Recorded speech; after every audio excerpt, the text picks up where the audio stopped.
So we're starting off with our favorite episode recap, right? I don't know what we're calling this, but we'll figure it out. We can just call it our podcast wrapped, or I don't know. I saw they did it for us. One for the podcast. Spotify did one for us. Oh. Yeah.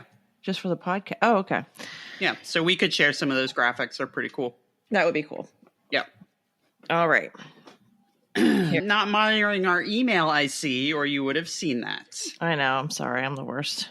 Guys, this is going to be my last podcast because I just found out that I'm the worst. Okay. Also, I don't know why recording early in the day is so much harder for me. But because you're not drunk? That could be, yeah. Yeah. No.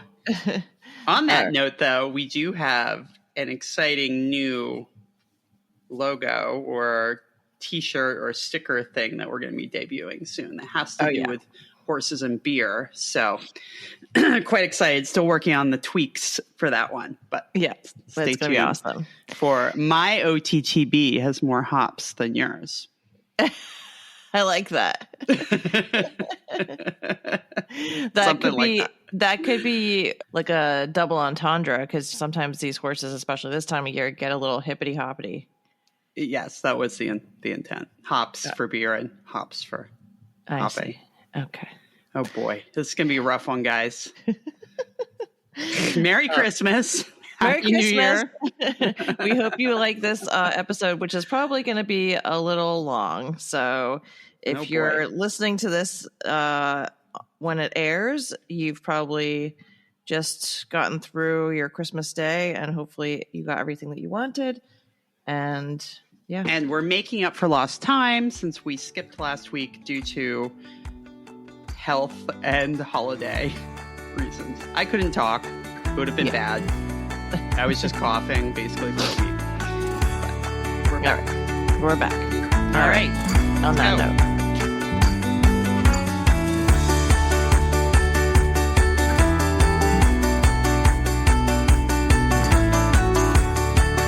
Hi, everyone, and welcome back to OTTB on Tap. I'm Niamh. And I'm Emily. Hey, Niamh, what's on tap today?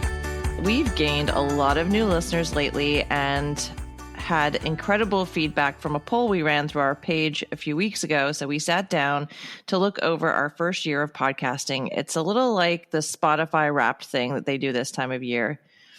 I wanted to just give a quick shout out to Nicole Makings, one of our newest listeners. She sent us a nice message on Facebook saying she found us as a Spotify suggestion, which is so cool.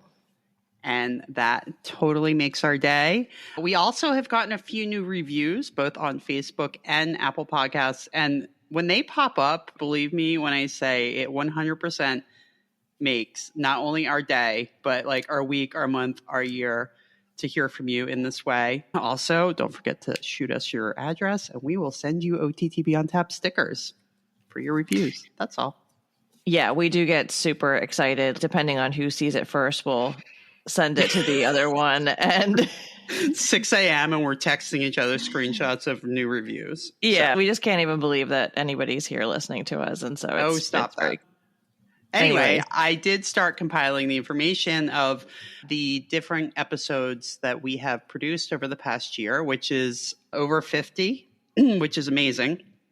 And I started compiling them into different categories. And that was really interesting. So we really would like to review some of our themes and series. We want to help guide new and old listeners in the right direction to find the content that they want the most. And we'll put links to each category in the show notes and on the website's episode page. So if you want to dive in or revisit some of your past favorites, that would be great too. Oh, I just wanted to quickly say here, when you said 50 episodes, it just got me thinking that from the time that we decided we wanted to start a podcast to us recording our first episode was not a lot of time. And we literally have learned everything as we've been going on the fly. We do all of the research, writing, recording, editing, production, social media, everything is done between the two of us.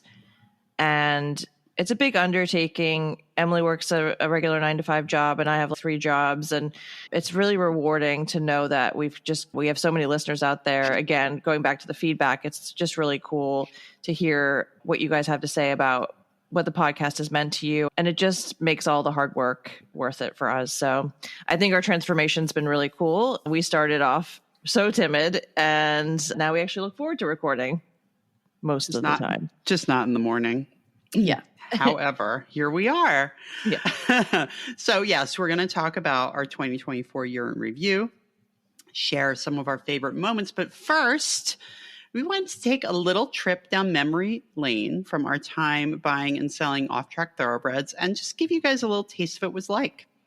So we've got a bunch of topics. I don't know if Niamh's looked through this yet. I'm just going to throw these at her and see what happens. It'll be fun. Well, I did look through them. I'm not really sure what I can contribute, but we'll see.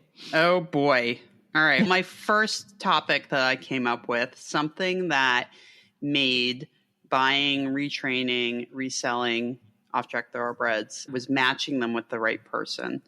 And sometimes you would have a horse that hung around for what seemed to be no good reason. It was an attractive horse. It was sound. It had athleticism. It liked to jump. Sometimes it was the quietest to ride. Sometimes it's the not quietest to ride. Sometimes there's just no rhyme or reason.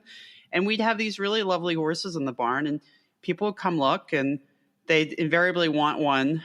Not always, but sometimes the one that you didn't think that they wanted, which was always interesting too. But sometimes this magic would happen where that thoroughbred would really just pick their person. And I was curious, Niamh, I have a couple I could talk about, but I'm curious if you have any that you would like to start with. I'm going to have to think about it. Why don't you tell one of your stories and I'm going to think about it. One of my stories actually has to do with you. And I think we did talk about this a bit in our episode about scouting the way. Oh, yeah. But he's definitely one that I could talk about for sure. We had Niamh's horse Scout in the barn, and he was everything on paper that everybody wanted. He was 16.3, dark bay, good mover, quiet, easy to ride, nice jump, but he was a big, gangly young horse. So he didn't have, I guess, that maybe dazzle that some of them have. But if you knew what you were looking at, you could see the quality in him. But anyway, he hung around for a while until finally I made Niamh get on him to do a video. And she just had the most perfect ride on him. And I was like, I think you need this horse. Yeah, it was a one-take sales video, which if you know anything about producing a sales video, they tend to decide on that particular day that they won't pick up a lead, or they won't go around quietly, or they start bucking for no reason or whatever. And they've never done that before, but they choose that moment. Yes. And it's stop filming. Yeah. Turn the camera off. But this was just a perfect video, and Niamh had the biggest smile on her face. And so we made that happen. So yeah. And that was a horse that really made a lot of dreams come true for me, both as an owner and what he made happen for me in terms of getting like my new horse. Another one, and this actually wasn't a sale, but we have a good friend, Rin, and she came to work for me. Not work for me, but she wanted riding time and instruction and was happy to fill in some barn help gaps and pull mains and help ride and do all of these amazing things. She's just a great rider and a great friend. And I had this horse, Vaughn, that again had hung around for a while, and she started riding him, and it was one of those just perfect matches. They just got along so well. And it wasn't the right time for her to get a horse of her own, but man, no. I think if she could have, that would have been an incredible match. I remember when she took him over to Windura to go cross country schooling, and I don't think she had really jumped anything like that in a long time. And they just went around jumping all sorts of stuff in just perfect form. She's one of those really naturally gifted riders that can ride anything forward, and horses tend to respond really well. Yeah, really soft, and she doesn't take anything too seriously, but she's actually got a lot of finesse. Mm-hmm. And yeah, they were really cool to see together. Actually, we'll have to include a couple of sweet pictures of the two of them that I took together. Yeah, that was incredible that day at Windura. Yeah, so those were a couple of experiences I had with that. But if you've ever watched it happen, it's just magical. Yeah, that partnership. Yeah. Speaking of Vaughn, the other topic we wanted to talk about was some of the behind the scenes stuff, like we were just saying, when you're trying to make a video and the horse isn't showing up that day. But we had a lot of misadventures in our reselling days, stuff that goes on behind the scenes before the client shows up. Yes. Particularly this horse, Vaughn, we could do a whole episode about him, honestly, because I would say of all of the horses that I've met in the OTTB world, he was one that I don't think we ever quite figured him out. He was just a quirky, so talented, so nice to ride, but he was opinions. He had opinions, but he was also like the kind of horse you'd go out to in the field and he'd grab your zipper and he'd pull your zipper up and down. He was just personality for days, just a really cool horse. But we had a client coming to look at him, a local professional, and we decided to just put him in the round pen, or a Hitchcock pen is what we had just before they came, just to make sure, is he actually sound before this high profile client comes over, etc. So we put him in there. Emily turns around, goes to let go of him and close the gate, and he jumps over her. For whatever reason. He'd been in there before, but he just barged through the gate. Yeah. So galloped down the hill, the asphalt driveway, which was just on a steep hill, and disappeared from sight. Emily's crumpled up like a paper bag by the gate. I'm like, oh my God, is she okay? It was also 900 degrees. Oh, yeah. And this particular client, who we love very much, is always, she looks like she stepped out of a magazine or a commercial. Doesn't matter how hot it is. She's always looked perfect. And here we are chasing this horse around the farm. It's 100 degrees, totally bedraggled. She shows up. The two of us are just red-faced, drenched in sweat. Everything's fine. Everything's fine. I don't know what you're talking about. It's good. Anyway, the horse somehow was fine. She was fine. It all worked out. But yeah, the things that you don't think are going to happen. Another time that sticks out to me, we also worked with a really great horse rescue that not only rescued off-track thoroughbreds, but of all horses of all types. So we didn't always quite know what we were getting in and how handled they were and whatnot. So I went up the hill to the ring, which was out of sight of the barn, with some clients. And Niamh was going to bring, we had a bunch for them to look at. So rather than us having to trek up and down the hill with the clients back to the barn, Niamh was just going to keep bringing the next one up and take the previous one back. Because we were a two-person operation, just like we are now. Apparently, we're adverse to extra help. I don't know. Yeah. And I'm on top of the hill with this horse, and they're looking at it, and everything's fine. But I'm like looking at my watch, and I'm like, okay, she should have brought the next horse up. Why isn't she back with the next horse? She shows up, I think, and you acted like everything was fine. Right. Little do I know what had happened downstairs in that. What happened? One of the rescue horses got out of her field. She jumped out. Yeah. She looked like the most unathletic thing you've ever seen. And she jumped from a dead standstill uphill over a 4'3" rail fence and then proceeded to gallop around. Then I think she jumped back in. Into a different paddock or something. Yeah. It was full chaos down there. And I just come back up with the next horse and I'm just like, I'll tell you about it later. Because I think we also didn't really have cell reception down in the barn. So I was probably trying to text you or something and there was no response. Right. But it all worked out. So yeah, it's good times. Yeah, someday we'll have to share, Brave, photos of us taking confirmation shots because we could do a whole episode. We are going to do a whole episode and series on that too. But what people go through to get a confirmation shot, particularly of a very fresh off the track thoroughbred, is often should be therapy, or it should be something you sign up for, like on a date. Find out if you're compatible with somebody. Go take confirmation photos of this kite. Make it stand still and look pretty and put its ears up. Right. Get it to stop swatting the flies. Wait, it doesn't fly spray. Right. Doesn't know what fly spray is. Oh my God. It's amazing that we're still here doing stuff together, honestly. It is. It's incredible. All right. So next we wanted to talk about a little bit about my mare, Lizzie. So this was a mare that I got off the track. I had sold her full brother as a commission to a 5-star event rider. He was spectacular, and I could not afford him. And so I got on a pedigree query. I looked him up to see if he had any siblings. And he did, lo and behold. My mare, Lismore Diamond.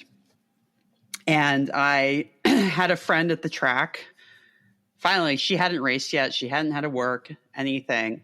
Tracked her down, and we found her before she'd ever raced. And I put my name in with them and said, hey, if she's done racing, give me a call.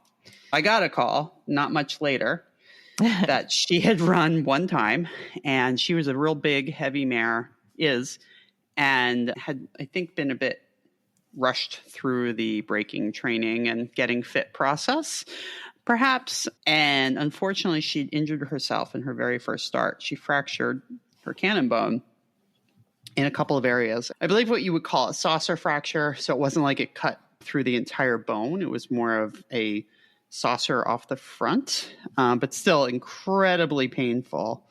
And I went and picked her up, and she had, 4 months of stall rest, 5 months of stall rest, something like that. It was a pretty severe case. So we will tell the story about her at some point and her rehab and her story, because she's a very special mare. But the first time that after, 5 months of this mare who did not like being in a stall, having to keep her quiet, having her not move and let her legs heal. And then the first time we let her loose and actually got to see her trot was like unbelievable. Yeah. She's one of the nicest moving horses I think I've ever known. And I say horses because horses, not thoroughbreds, horses, like all horses, just really incredible, really special. And also, Emily's talking about this injury. It's commonly referred to as bucked shins at the track. Well, this was more severe. It was more than that, yeah. Yeah. But it is a fairly common injury. And when it's a less severe case, it's usually not that big of a deal. Hers was quite severe, and we weren't really sure she was going to make it through the rehab at one point. But yeah, we'll definitely talk about her in a later episode, because she's very special to both of us. It would be a good kind of underdog thing to talk about, because the interesting thing about that fracture and bucked shins in general is that they heal and the horse can go back and do anything. It's just getting them through the process of healing, because it's a very painful injury. But once it heals, it's actually, I think, like most bone injuries, it can even be stronger than before. Yeah. So not a career limiting at all type of injury. Really interesting story there. So not all injuries and not all gaps in horses' race records are things that are going to prevent them from going on to a future. It's just something that we'll talk about in one of our, I think a lot of our OTTB evaluates episodes once we look at the race records. Yeah, definitely. All right. So should we pivot and talk about the podcast a little bit? I think so. We waxed on. Have I waxed on enough? Maybe I like talking more in the morning. I don't know. I think you do. So I have to record in the morning. You have to record at night. And I don't know how that's going to work. I know. All right. Oh, the other thing I wanted to talk about quickly as we start getting into the podcast and this past year, we have met some of the most amazing people through this, and the friendships that we've formed and just the sense of community, I feel like that is creating around us. I don't think that that had not occurred to me when we decided to start an OTTB podcast. It was mostly like, let's get some education out there. Let's tell some stories. Yeah. But these have turned into lifelong friends, I feel like. And it's really cool. I feel like when it first started happening, because I was more in the public space than Emily was initially, like it started happening and I'd start telling her about something and she's like, what do you mean someone recognized you from the podcast? And I'm like, I don't know. I was just at this thing and talking about it. And then all of a sudden it just kept happening. And I think it first happened, and we'll talk about the William Fox Pitt Clinic coming up, but I unfortunately got COVID. I was supposed to also go. William Fox Pitt, top eventer, came and taught clinic down the road from us. And we were both planning to go and audit and help out. And Niamh had set up to interview some of the thoroughbred riders and owners afterwards. But I'm home with COVID. I couldn't go. And Niamh's texting me. She's like, oh my God, somebody just recognized me from the podcast. And this was only a couple months in. And I was like, you're kidding me. Yeah. I think we were like 4 months in, and that was Madeline. Hi, Madeline. Hi, Madeline. And she took a selfie with me and I was like, this is surreal. This is crazy. But you talked to a bunch of people there that knew who we were and had been listening. And it was really exciting. Yeah. It was really incredible, that moment of, wow, this is actually working. Like, people are listening. We're making a difference. So that has been really special. I want to give a little special shout out to Taylor Cusack, because she's definitely one that we've had her on a couple of times. She was in one of the Lucinda episodes, and she actually became a client of mine as a photographer, and I got to photograph her and her amazing off-the-track thoroughbred, Darcy. They did a Lord of the Rings inspired photo shoot with me, and she kept sending me all of these amazing photos of like inspiration photos.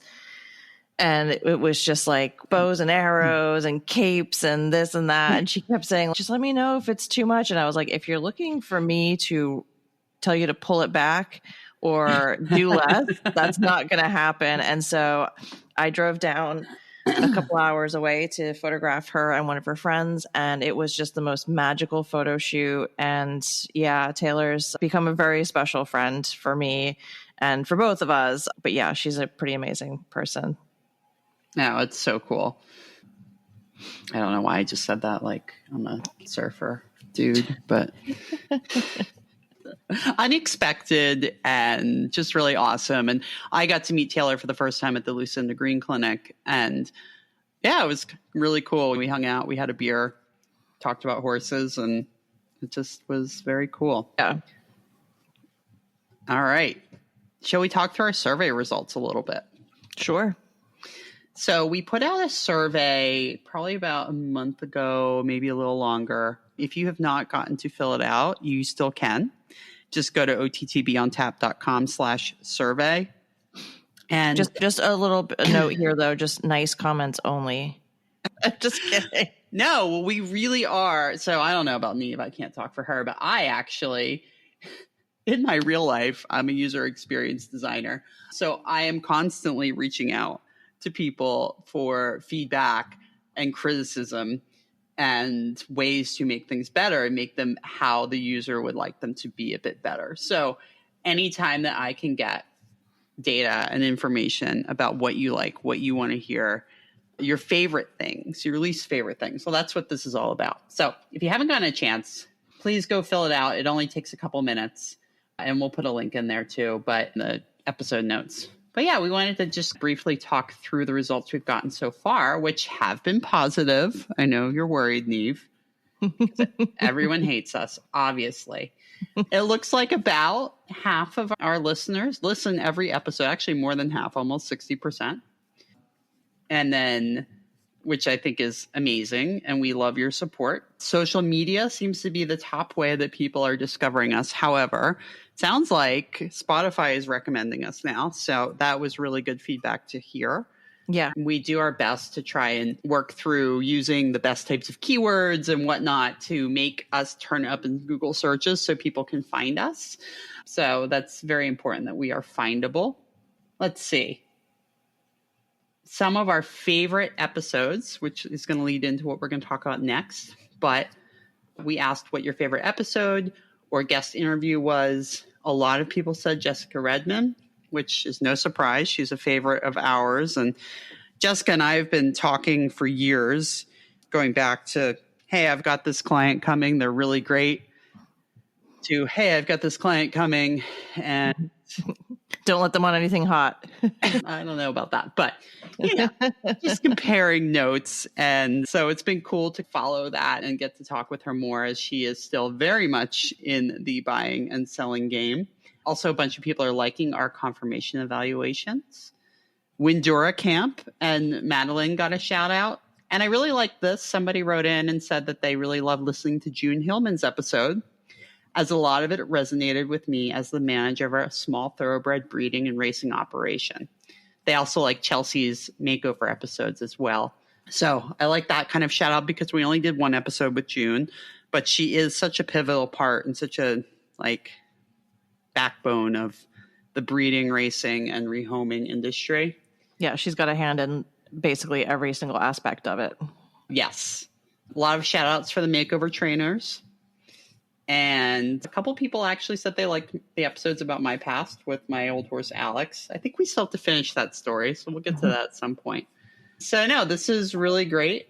And we'd love to hear more. Do you have anything to add? No, I think you covered it all pretty well. Get this girl a drink. My goodness.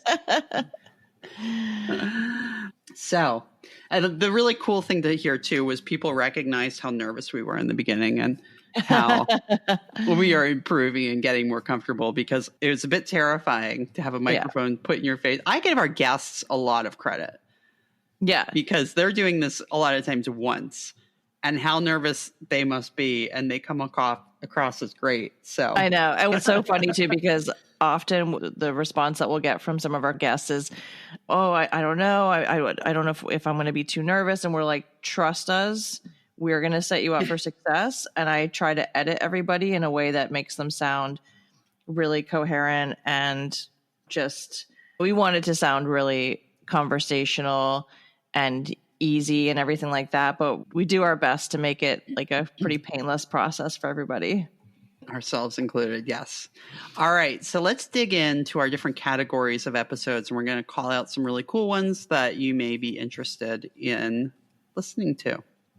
Yeah, so we went through all of our episodes and broke them into different groupings depending on what the general theme was for them. So the first one was clinic recaps, which I was super excited to do. When we first started the podcast, we had come up with, I think, a list of 100 topics that we wanted to talk about.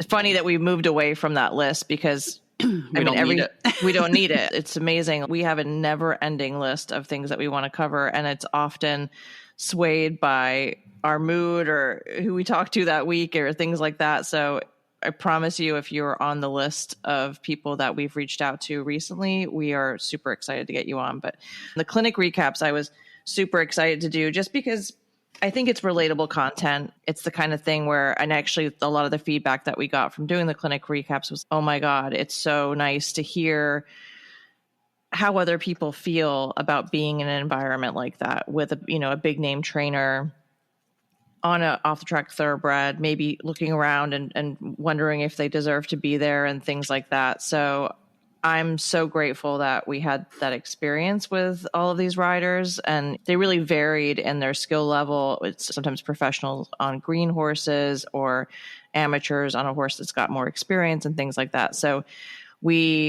last spring, we did the recap with William Fox Pitt, and he taught at Keelani Farm, which is local to us. He's actually going to be back in March, I think the second week of March. Mm-hmm. So if you are an off-the-track thoroughbred rider and you have signed up for the clinic, reach out to us, because we would love to do another version of this. And I'll try not to have COVID this time. And it was such a cool clinic, though. I'm sorry I missed it, because it seems like his teaching style is really, him and Lucinda are a bit similar in some ways, in that it didn't look like he had a lot of classic show jumping course material set up.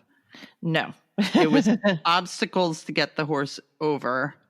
Yeah. That didn't always really even look like jumps, from what I could tell. No, when I helped set up the jumps for the second day, after the first day was done, I took a picture of it and we went to the cocktail party. I showed a couple of the riders that were participating both days. I was like, you won't even believe what he set up for tomorrow. And they were all extremely nervous. But they all did very well. They all did so well. Yeah.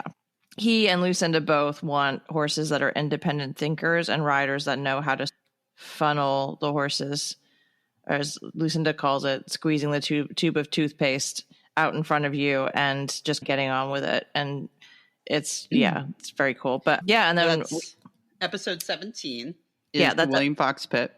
And I have to say too, Niamh had this idea. I want to make her embarrassed here, because she had this idea that she was going to interview William Fox Pitt about thoroughbreds. And I don't know that either of us really thought she was actually going to do it. Because again, we were still so new to this. I know that was episode 17. Sounds like we had a lot of episodes behind us, but really, we still felt very new to this. And I was sick as a dog. And she sends me a text message, and it's just a video of her interviewing William about thoroughbreds. And the things that he says are unbelievable. We need to also reshare that, I think, now that we have a lot more listeners. Yeah. Because it's really incredible to hear what one of, if not the best riders in the world has to say about thoroughbreds. Yeah. He was ranked world number 1 for a while. I believe he says they are the answer. Yes. Yeah. He had so many great quotables from that short interview. He was so generous. Was unscripted. He didn't know what Niamh was going to ask him. She just walked up to him with her phone and said, okay. Yeah. Yeah. I will say we did have a cocktail party the night before that I also photographed, and I did get pretty chummy with William, which did help for trying to interview him the next day. Sure, absolutely. But you didn't give him the questions ahead of time or anything like that. And that was one take. Yeah. It was amazing. They call me One Take O'Connell in the biz. Oh, now it's just going to start laughing. And then we also did a recap with Lucinda Green, which you can find in episodes 27 and 30. I am obsessed with Lucinda. I rode with her a couple of years ago. I never need an excuse to go and watch her teach. She is just a genuine horse girl through, and has she feels like she's got hundreds of years of horse experience under her belt. I just don't understand. She's just an incredible human, and she loves thoroughbreds so much. And she was so annoyed that I wanted to interview her. She really was. And as soon as she found out I was there to talk to her about thoroughbreds, she lit up like a Christmas tree and completely, she's like, why didn't you tell me we were going to be talking about thoroughbreds? And it was so funny. It was so funny. And she answered the same questions that I asked William, and same thing, just came out with this just encyclopedia of her history with thoroughbreds, and was really genuine. And we'll repost both of those interviews because they're worth watching and listening, and seeing the two of them. I think the video is really amazing because you just see the two of them going through their brain a little bit and thinking about that horse, and watching their faces when they talk about them is very cool. So question, listeners, who would you like to see Niamh interview next? Ooh, let us know. All right. So moving on, I think we had 2 more clinic recaps. And it's funny because I don't think this is even something that we thought of. No, they just kind of came along and then we...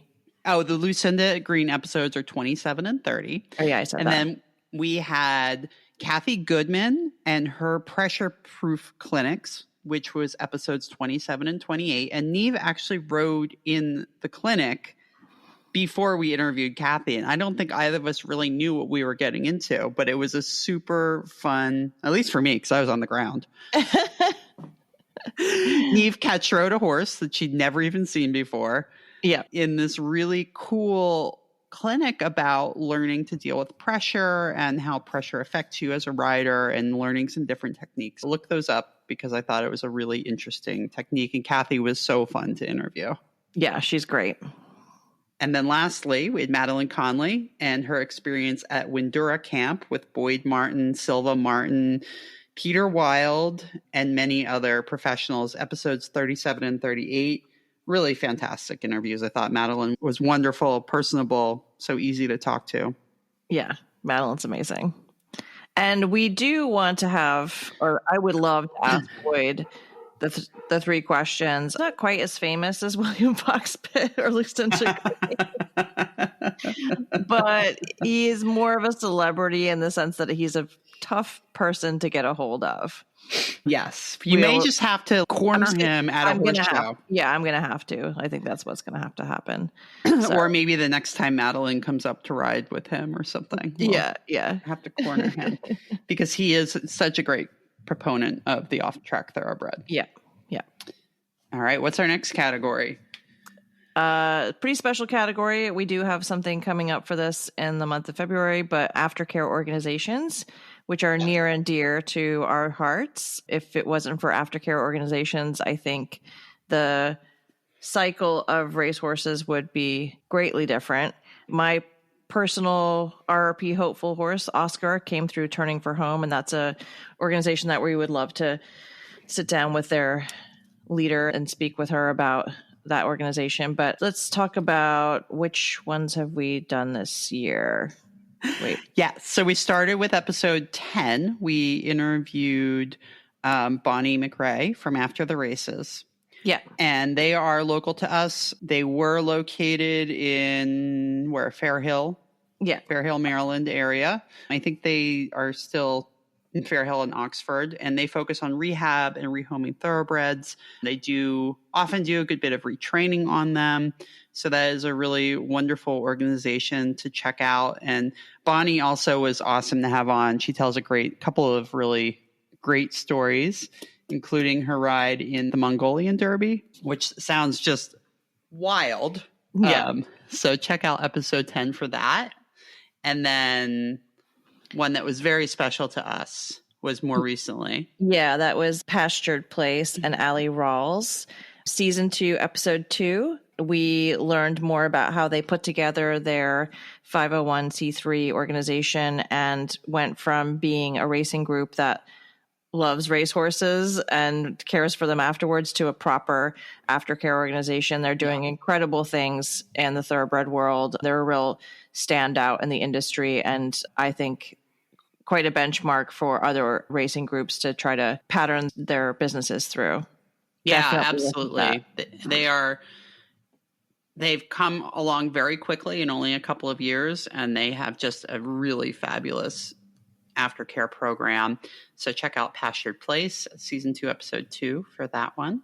And Niamh, you mentioned that we've got something coming up for February. You want to give a little teaser for that? February is Aftercare Initiative month.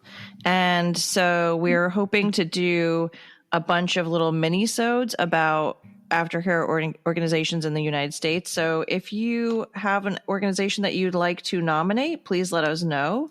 And we will reach out and see if we can get an interview with one of their directors or leaders, et cetera. So, yeah, absolutely.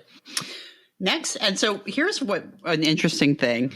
As we're categorizing all of these episodes, it really showed us areas that we'd done a lot and done a little. Yeah. I think that we really only interviewed, unless they fell into another category, one actual person that's a practitioner for off-track thoroughbreds, and that would be Alyssa Pitt, which was episode 12, and she told us all about body work, and it's a really fascinating episode. Yeah, I'd love to have her on again, actually, because she went into a lot of the methodology of transitioning a horse from racing life to the first couple of months and gave some really good tips of what to expect and how to help manage the horse physically and mentally and emotionally as well. Yeah, it was really fascinating to hear her talk. So definitely love to have her and other different types of practitioners on next year. Yeah. The next category, which is probably no surprise to any of our longtime listeners, is the RRP Trainer Chronicles. This I think really spearheaded a lot of things for us, but yeah, we followed along with 4 groups of trainers. It started episode 14 where we kicked it off, and we introduced all 4 of the trainers. I just want to give you all the kudos for editing and learning how to do all this stuff, because she interviewed 4 sets of people. I think I was still sick during this time or something. and somehow stitched it all together, and it sounded amazing. Oh, yeah. I forgot that I interviewed them by myself. Yeah. See, the last year's been a blur for us guys. Yeah, it's funny to think back that far. Wow. Yeah, I know. So we had Chelsea O'Brien. Episodes 25 and 39 of hers really stood out for us. Chelsea O'Brien is also a pastured place representative with her amazing OTTB UB. She's become a good friend now as well, and we really enjoyed following along her journey. Yes. We had Annika, episodes 20 and 34, and I was really impressed by Annika's story and how she's come from different backgrounds. She grew up in Europe with a dressage background. Now she's living in Fargo, North Dakota, which I don't think those two things normally go together. And she rides both Western and English. She brings along off-track thoroughbreds, former brood mares, which I don't know if you've ever dealt with a lot of brood mares that have just been turned out and procreating for years, but a lot of people, and I think Annika did too, liken them to Mustangs, where they live in a herd. Yeah. They don't really get a lot. They get handling, they get their feet trimmed, they get whatever is necessary, but it's not like they're generally speaking, coming into a barn every day and being worked with. So taking them on can be quite a challenge. Her episodes are 20 and 34, if I didn't say that already, but I found those to be so interesting. And then we also had Julianne and Ashley, episodes 24 and 40 from upstate New York. And they're wonderful off-track thoroughbred who just seems like such a good egg. And they did the partners team competition at the makeover, which was an interesting, really fascinating. Yeah. And then we had Lauren Bond, who has also become a friend, and I've now become a client of hers. She's a saddle repair and reseller in our area. In episode 21, you can hear all about her journey on her way to the RRP, which she was unfortunately not able to take her mare this year, but she's just a fascinating person to listen to. We got a huge response to her episodes. Yes. She had a second episode, and I don't know what number it was. Sorry. But yes, definitely look hers up. Yeah. And then we did a little wrap up where they either wrote in or sent us voice messages for our episode 43. But it would be fun to have them on again, see where they are now. Yeah. And I think that the two of us can say that from doing the RRP Trainer Chronicles series, it really got the two of us thinking about the makeover for this year. And you guys did highly influence my decision to get an off the track thoroughbred again and hopefully aim him for this year's makeover. So thank you guys for that. Yeah. And we'll have to get some advice from them, maybe. Yeah. A lot of advice. What's it like to ride at Kentucky? Terrifying. All right, moving on to our underdog stories. This, I think, is another series that sort of crept up on us, but we both feel very passionate about this and promoting OTTBs that have had an injury or something, setback, roadblock, and they overcome both the rider and the horses. And so we had some really great episodes here. We definitely want to do more. Again, reach out if you've got a great underdog story. But what were some highlights for you from this? I love the Brian and Bombino episode. Mm-hmm. That was episode 32. His journey with a very quirky off-the-track thoroughbred who we've actually known for years.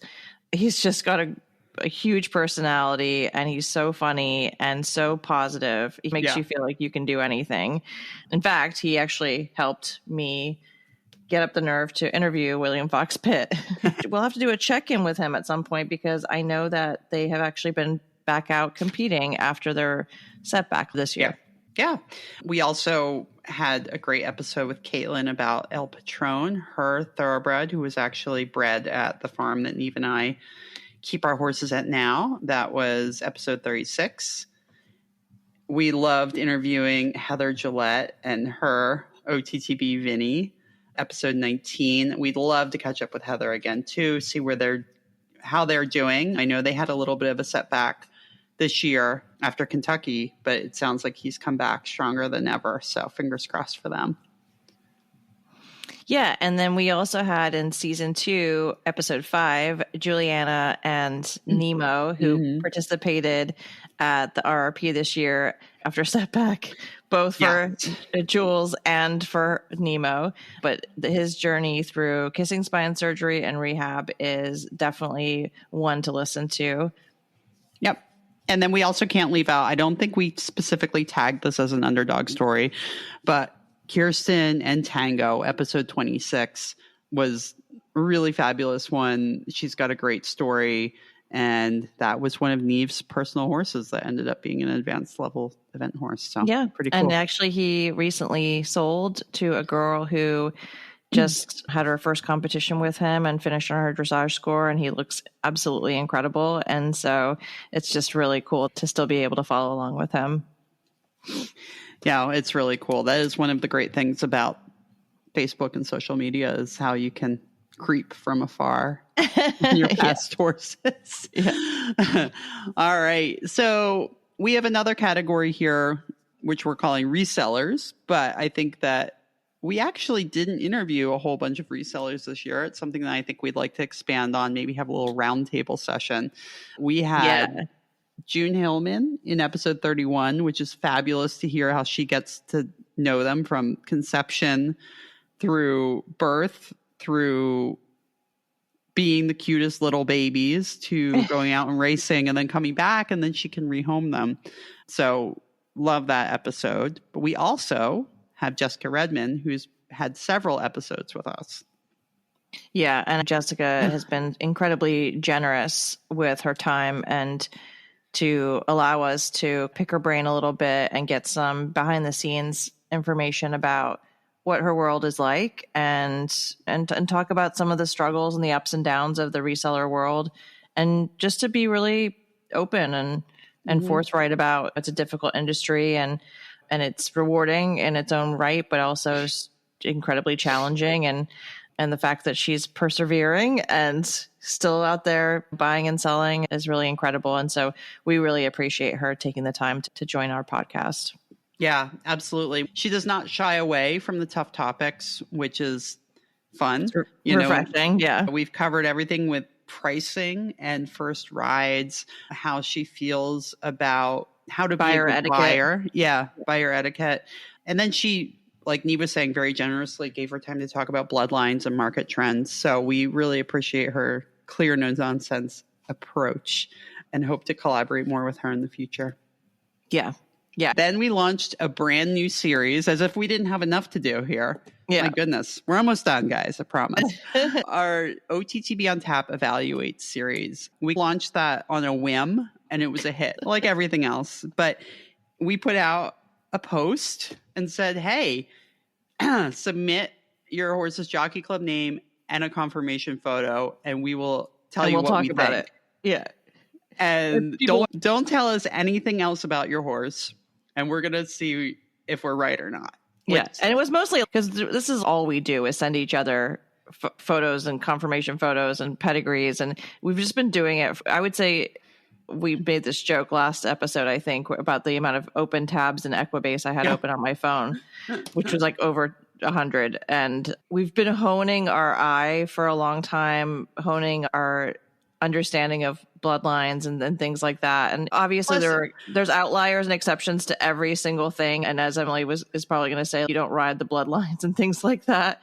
But there are some similarities and some trends and things like that. I was also going to say, we've also put our money where our mouth is, and we've gone to Western Union and sent money off. And then a couple of days later, a horse appears. And then you truly see the proof is in the pudding. And to have the confidence to do that, you have to have years of studying this stuff. No, exactly. I was just in that jeweler office the other day to get my necklace lengthened. And all I could think about was the last time I was in here, I was literally sending money to Finger Lakes for... I'm sure they don't remember me. But... For what you thought was a 4-year-old and was actually a 3-year-old, that one? Oops. Moving on. Anyway, we've launched 2 volumes, and we are going to be continuing that series into the next year. We do have a form to send your horses in to enter them, and we'll populate that more too if you're interested. The other category that we had was just Niamh and Emily talking about stuff. You make that sound so fun. I know. But we have had some fun episodes with just the two of us this year. Yeah, we have. Episode 18 where we talked about scouting horses. I think that might be scouting the way. Yeah, probably. Thanks, Chat. Thanks, Chat. We tell the story about my horse, Alex. Some of those episodes are 4, 6, 15, and 16. And we talk about the unforgettable incident where my horse jumped into a lake on a cross-country course and went completely underwater. And I had to wade in and rescue him. That did happen. Yeah, we were actually talking to Emily's mom about that the other day. And she was like, and it wasn't funny at the time at all. No, it was not funny at the time at all. And I think my dad actually filled out our survey, and he said that was his favorite episode, by the way. So... It's pretty cute. But then he said funny but dangerous also. Well, so, I think that could be said about all stories involving off-the-track thoroughbreds. Yeah. And then we did talk about your first OTTB, Riley, episode 11, which was... Yeah, where I talk about a lot of the stuff that I felt like I did wrong with my first off-the-track thoroughbred and some things that I did right. Absolutely. And we did do an episode number 7 where we had polled our Facebook group, OTB Market, and we share some things in there about what resellers wish that buyers knew. And then we also have an episode about what I wish I knew about buying an off-track thoroughbred for the first time. Yeah. We'll have to get back to a couple of those too, because they were fun. Mm-hmm. Just in our spare time. Yeah. All right. It has been quite a year. And it's been amazing to share these stories and connect with everybody like we were talking about. Huge shout out to all of our guests. We could not do this without you because otherwise it's just the two of us. And invariably, one of us has had too much coffee and one has had not enough. So, quick shout out though. Our most popular episode. Do you know which one it was, Niamh? Pop quiz.